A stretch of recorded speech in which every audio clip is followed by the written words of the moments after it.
ನೋಡಿರ್ತೀರಾ. ಬಟ್ ಈ fashion show ಮಾತ್ರ ಡಿಫರೆಂಟ್. ಮದರ್ಸ್ ಡೇ ಸ್ಪೆಷಲ್ ದಿನ ಭಾವಿ ಅಮ್ಮಂದಿರ ಬೆಕ್ಕಿನ ನಡಿಗೆಯ ಝಲಕ್ ಹೇಗಿತ್ತು ಅಂತ ಬನ್ನಿ ನೋಡೋಣ.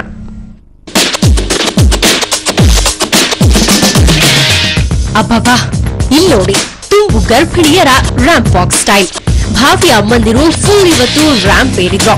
ಮದರ್ಸ್ ಡೇ ಹಿನ್ನೆಲೆಯಲ್ಲಿ ಕ್ಲೌಡ್9 ಸಂಸ್ಥೆ ಆಯೋಜಿಸಿದ್ದ ಫ್ಯಾಷನ್ ಶೋನಲ್ಲಿ ಡಿಫರೆಂಟ್ ಉಡುಪಿನಲ್ಲಿ ಹುರುಪಿನಿಂದ ಹೆಜ್ಜೆ ಹಾಕಿದ್ರು.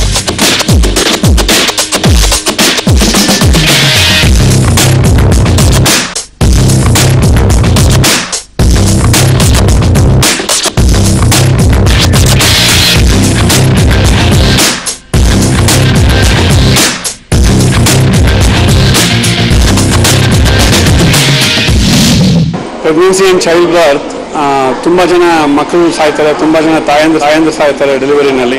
And we have raise the awareness, we have raise the bar for people to follow. ಯಾಕೆಂದರೆ ನಾವು ಕ್ಲೌಡ್9ನಲ್ಲಿ 14,000 ಡೆಲಿವರಿ ಆದರೂ ನಾವು ಇದುವರೆಗೂ ಒಂದು ತಾಯಿನೂ ಕಳ್ಕೊಂಡಿಲ್ಲ. So it's all about celebration of motherhood. ಇನ್ನು ಪುಟ್ಟ ಕಂದಮ್ಮಗಳಿಗೆ ಅಂಬೆಗಾಲು ಸ್ಪರ್ಧೆಯನ್ನ ಏರ್ಪಡಿಸಲಾಗಿತ್ತು. ಮುದ್ದು ಮುಗದ ಕಂದಮ್ಮಗಳು ಅಮ್ಮನ ಕೈಯಲ್ಲಿದ್ದ ಆಟಿಕೆಗೆ ಆಸೆ ಪಟ್ಟು ಅಂಬೆಗಾಲಿಡುತ್ತಾ ಓಡಾಡಿ ಹೋದ್ವು.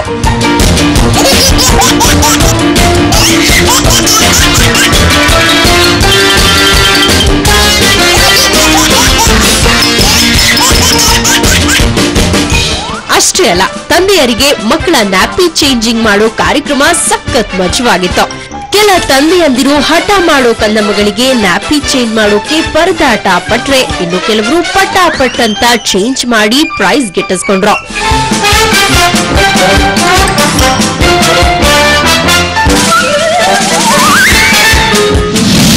ಫಸ್ಟ್ ಆಫ್ ಆಲ್ ಎಲ್ಲ ತಾಯಂದ್ರಿಗೂ ಹ್ಯಾಪಿ ಮದರ್ಸ್ ಡೇ. ಆಮೇಲೆ ಜಗತ್ತಲ್ಲಿ ಒಂದೇ ಪದ ಯಾವುದಕ್ಕೆ no substitute, no supplement at all ಅಂದ್ರೆ ತಾಯಿನೇ. ಅದಕ್ಕೇನು ಎಕ್ಸ್ಪ್ರೆಸ್ ಮಾಡಕ್ ಆಗದೇ ಇಲ್ಲ. No other word to express mother in the world. ಒಟ್ಟಾರೆ ವಿಶಿಷ್ಟ ಮನರಂಜನೆಯ ವಿಶ್ವ ತಾಯಂದಿರ ದಿನದ ಸಂಭ್ರಮ ಇನ್ನಷ್ಟು ಹೆಚ್ಚಾಗಿತ್ತು. Anyway, happy mother's day. ಬೆಂಗಳೂರಿನಿಂದ ಕ್ಯಾಮರಾ ಪರ್ಸನ್ ಪ್ರಕಾಶ್ ಜೊತೆ ಮಮತಾ ಮರ್ಧಾಳ, ಸುವರ್ಣ ನ್ಯೂಸ್.